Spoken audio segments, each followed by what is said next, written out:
ಎಲ್ಲ ವಿದ್ಯಾರ್ಥಿಗಳಿಗೆ ಉಚಿತವಾಗಿ ಬಸ್ ಪ್ರಯಾಣ, ಬಸ್ ಪಾಸನ್ನು ಘೋಷಣೆ ಮಾಡಿದರು. ಅದರ ಜೊತೆಗೆ ಯುವಕರಿಗೆ ತರಬೇತಿ ಜೊತೆಗೆ ಉದ್ಯೋಗ. ಶಾಲಾ ಕಾಲೇಜು ವಿದ್ಯಾರ್ಥಿಗಳಿಗೆ ಗುಡ್ ನ್ಯೂಸ್ ಸಿಕ್ಕಿದೆ. ರಾಜ್ಯದ ಎಲ್ಲ ವಿದ್ಯಾರ್ಥಿಗಳಿಗೆ ಉಚಿತವಾಗಿ ಬಸ್ ಪಾಸ್ ನೂತನ ಸಿಎಂ ಡಿ.ಕೆ. ಶಿವಕುಮಾರ್ ಘೋಷಣೆ ಮಾಡಿದ್ದಾರೆ. ಮೊದಲ ಸಂಪುಟ ಸಭೆಯ ಬಳಿಕ ಸಿಎಂ ಡಿ.ಕೆ. ಶಿವಕುಮಾರ್ ಘೋಷಣೆ ಮಾಡಿದರು. 56,000 ಉದ್ಯೋಗ ನೀಡುವಂಥ ಭರವಸೆಯನ್ನು ನೀಡಿದ್ದಾರೆ. 10,000 ಭಾರತ್ ಜೋಡೋ ಯುವಕರ ಸಂಘ ಆರಂಭ ಆಗುತ್ತೆ. ಭಾರತ ಜೋಡೋ ಯುವಕರ ಸಂಘಕ್ಕೆ 10 ಲಕ್ಷ ರೂಪಾಯಿ ನೆರವನ್ನು ನೀಡ್ತಾರೆ. ಹೊಸ ಹೆಸರನ್ನು ನನ್ನ ವಿದ್ಯಾರ್ಥಿ ಯುವಕರು ಅನೇಕ ಸಂದರ್ಭದಲ್ಲಿ ಹೋದಾಗ ನಮ್ಮ ಹುಡುಗರುಗಳೆಲ್ಲ ಅವರ ಬಸ್ ಪಾಸ್ ಬಗ್ಗೆ ಮಾತಾಡ್ತಾ ಇದ್ರು. ಬರೀ ಹೆಣ್ಮಕ್ಳು ಮಾತ್ರ ಫ್ರೀಯಾಗಿ ಓಡಾಡೋದು ಬಿಟ್ಬಿಟ್ಟಿದ್ದೀರಾ, ನಾವೆಲ್ಲ ಏನಾಗಬೇಕು ಅಂಥೇಳಿ ಅವರೆಲ್ಲ ಗಲಾಟೆ ಮಾಡ್ತಾಯಿದ್ರು. ಅದಕ್ಕೆ ಇವತ್ತು ನಾವು ಅದಕ್ಕೊಂದು ಹೊಸ ಹೆಸರನ್ನು ಕೊಟ್ಟಿದ್ದೇನೆ. ಬಟ್ ಅದನ್ನು ಹೇಳ್ತೀನಿ, ನಾನು ಹೊಸ ಹೆಸರೇನು ಅನ್ನೋದು ನಿಮಗೆ ಅದು ಇನಾಗ್ರೇಟ್ ಮಾಡೋ ದಿನ ನಾನು ಹೇಳ್ತೀನಿ. ಸೊ ಇವತ್ತು ಎಲ್ಲ ವಿದ್ಯಾರ್ಥಿಗಳು ಯಾರೇ ಆಗಿರಲಿ ವಿದ್ಯಾರ್ಥಿಗಳು, ಸೊ ಕಾಲೇಜಿವರೆಗೂ ಕೂಡ ಯಾರು ವಿದ್ಯಾರ್ಥಿ, ಕಾಲೇಜ್ ಇರ್ಬೋದು, PG ಇರ್ಬೋದು, PUC ಇರ್ಬೋದು, SLC ಇರ್ಬೋದು, ಎಲ್ಲ ಪಾಸ್ಗಳನ್ನು ಏನು ನಾವು ಕೊಡ್ತಾ ಇದ್ದೇವೆ ಅದಕ್ಕೆ ಯಾರಿಗೂ ಕೂಡ ಚಾರ್ಜ್ ಮಾಡದೆ ಫ್ರೀಯಾಗೆ ವಿದ್ಯಾರ್ಥಿಗಳಿಗೆ ಫ್ರೀ ಬಸ್ ಪಾಸನ್ನು ಕೊಡ್ತೇವೆ. ಬಟ್ ಅವರು ಅರ್ಜಿಯನ್ನು ಸಲ್ಲಿಸಬೇಕಾಗ್ತದೆ. ಯಾಕೆಂದರೆ ಯಾರು ವಿದ್ಯಾರ್ಥಿಗಳನ್ನೋದು ನಮ್ಗೆ ಬೇಕಾಗ್ತದಲ್ಲ, ಸೊ ಅದಕ್ಕೆ ಐಡೆಂಟಿಫಿಕೇಷನ್ ಬೇಕಾಗ್ತದೆ. ಸೊ ಅದಕ್ಕೆ ನಮ್ಮ ಟ್ರಾನ್ಸ್ಪೋರ್ಟ್ ಡಿಪಾರ್ಟ್ಮೆಂಟ್ ಅವ್ರ ಹತ್ರ ನಾವು ಮಾತಾಡಿ ಅದಕ್ಕೊಂದು ಫ್ರೀ ಬಸ್ಸಸ್ ಎಲ್ಲ ವಿದ್ಯಾರ್ಥಿಗಳಿಗೆ, ಸ್ಟೂಡೆಂಟ್ಸ್ ಯಾವುದೇ ಸ್ಟೂಡೆಂಟ್ಸ್ ಇರಲಿ ಅವ್ರಿಗೆ ಕೊಡಬೇಕು ಅಂತೇಳಿ ಇಸ್ ದಿ ಫಸ್ಟ್ ಡಿಸಿಷನ್. ರಾಜ್ಯದ ರೈತರು ನಮ್ಮ ಬೆನ್ನೆಲುಬು, ಕೂಲಿ ಕಾರ್ಮಿಕರು ಮತ್ತು ಎಲ್ಲ ವರ್ಗದ ಜನ, ಅವ್ರಿಗೆ ಮುಂದಿನ ದಿನಗಳಲ್ಲಿ ಅವರಿಗೆ ಅನೇಕ ಕಾರ್ಯರೂಪಗಳನ್ನು ಸೂಚಿಸಲು, ತಯಾರು ಮಾಡಲು ಈಗಾಗಲೇ ನನ್ನ ಸಿದ್ಧತೆ ಕಳೆದ 6 ತಿಂಗಳಿಂದ ನಡ್ಕೊಂಡು ಬರ್ತಾಯಿತ್ತು.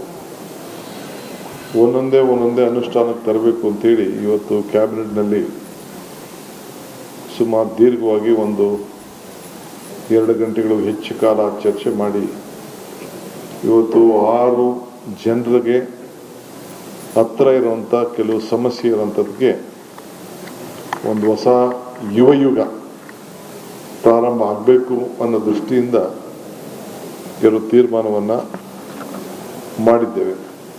ರಾಜ್ಯದ ರೈತರು ನಮ್ಮ ಬೆನ್ನೆಲುಬು, ಕೂಲಿ ಕಾರ್ಮಿಕರು ಮತ್ತು ಎಲ್ಲ ವರ್ಗದ ಜನ,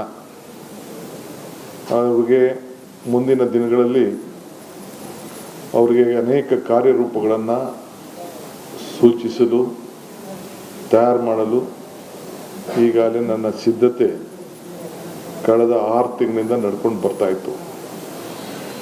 ಒಂದೊಂದೇ ಅನುಷ್ಠಾನಕ್ಕೆ ತರಬೇಕು ಅಂತೇಳಿ ಇವತ್ತು ಕ್ಯಾಬಿನೆಟ್ನಲ್ಲಿ ಸುಮಾರು ದೀರ್ಘವಾಗಿ 2 ಗಂಟೆಗಳು ಹೆಚ್ಚು ಕಾಲ ಚರ್ಚೆ ಮಾಡಿ ಇವತ್ತು 6 ಜನರಿಗೆ ಹತ್ತಿರ ಇರುವಂಥ ಕೆಲವು ಸಮಸ್ಯೆ ಇರೋಂಥದ್ದಕ್ಕೆ ಒಂದು ಹೊಸ ಯುವಯುಗ ಪ್ರಾರಂಭ ಆಗಬೇಕು ಅನ್ನೋ ದೃಷ್ಟಿಯಿಂದ ಕೆಲವು ತೀರ್ಮಾನವನ್ನು ಮಾಡಿದ್ದೇವೆ.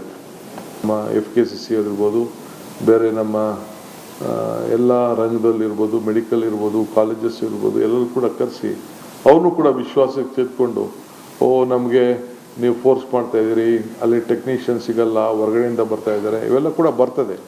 ಸೊ ಅವನು ಕೂಡ ವಿಶ್ವಾಸಕ್ಕೆ ತೆಗೆದುಕೊಂಡು ನಾವು ಆ ಪರ್ಸೆಂಟೇಜ್ನ ನಾವು ಫಿಕ್ಸ್ ಮಾಡ್ತೇವೆ. But the government is committed. ಈ ರಾಜ್ಯದ ಜನತೆಯ, ನಮ್ಮ ಯುವಕರು, ವಿದ್ಯಾರ್ಥಿಗಳು, ನಿರುದ್ಯೋಗಿಗಳಿಗೆ ಈ ಉದ್ಯೋಗದ ಸಮಸ್ಯೆ ಬಗೆಹರಿಸಬೇಕು. ಇಲ್ಲೂ ಕೂಡ ಉತ್ತಮವಾದಂಥ ಯುವಕರು, ಯಾರಿಗೂ ಏನು ಕಡಿಮೆ ಏನಿಲ್ಲ, ಬೇಕಾದ್ರೆ ಯಾವ ಇಂಟರ್ನ್ಯಾಷನಲ್ ಮಾರ್ಕೆಟಲ್ಲೂ ಕೂಡ ಯಾವುದೇ ದೇಶಕ್ಕೂ ಕೂಡ ಬೇಕಾದರೆ ಇಲ್ಲಿಂದ ಕೂಡ ಆಯ್ಕೆ ಮಾಡ್ಕೊಳ್ಳುವಂಥ ಒಂದು ಅವಕಾಶವನ್ನು ನಾವು ಅವ್ರಿಗೆ ಮಾಡಿಕೊಡ್ಬೇಕು ಅನ್ನೋದು ಇವತ್ತು ನಾವು ತೀರ್ಮಾನ ಮಾಡಿದ್ದೇವೆ. ಸೊ ಅದಕ್ಕೆ 60 days, ಇದು ಒಂದು ತಿಂಗಳ ಒಳಗಡೆ, 60 ದಿನ ಬೇಡ, ಒಂದು ತಿಂಗಳು ಸಾಕು, ಒಂದು ತಿಂಗಳ ಒಳಗಡೆ ಈಗ ಒಂದು 10,000 ಭಾರತ್ ಜೋಡೋ ಯುವಕ ಸಂಘಗಳನ್ನು ರಚನೆ ಮಾಡಬೇಕು ಅಂತೇಳಿ ತೀರ್ಮಾನವನ್ನು ಮಾಡಿದ್ದೇವೆ. ಪ್ರತಿ ಪಂಚಾಯತಿಗೂ ಒಂದೊಂದು ಯುವಕ ಸಂಘ, ಆ ಯುವಕ ಸಂಘದಲ್ಲಿ ಕನಿಷ್ಠ ಒಂದು 150ರಿಂದ 200 ಜನ ಇರ್ತಾರೆ. ಒಂದು ಪಂಚಾಯತಿ ಒಂದು ಸಂಘ, ಮಿಕ್ಕಿದ್ದು ಅರ್ಬನ್ನಲ್ಲಿ ಸುಮಾರು 6,000 ಪಂಚಾಯತಿ ಇದೆ, ಒಂದು 4,000 ಅರ್ಬನ್ಗಳಲ್ಲಿ ವಾರ್ಡ್ಗಳಲ್ಲಿ ಇದನ್ನು ಸಂಘ.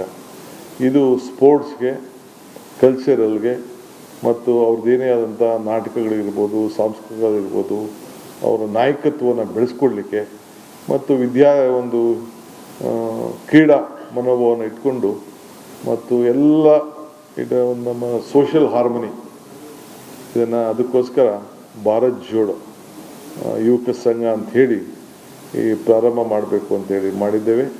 ಸೊ ಆ ಒಂದು ಸಂಘಕ್ಕೆ ಸರ್ಕಾರ 10 ಲಕ್ಷ ರೂಪಾಯಿ ಕೊಡ್ತದೆ.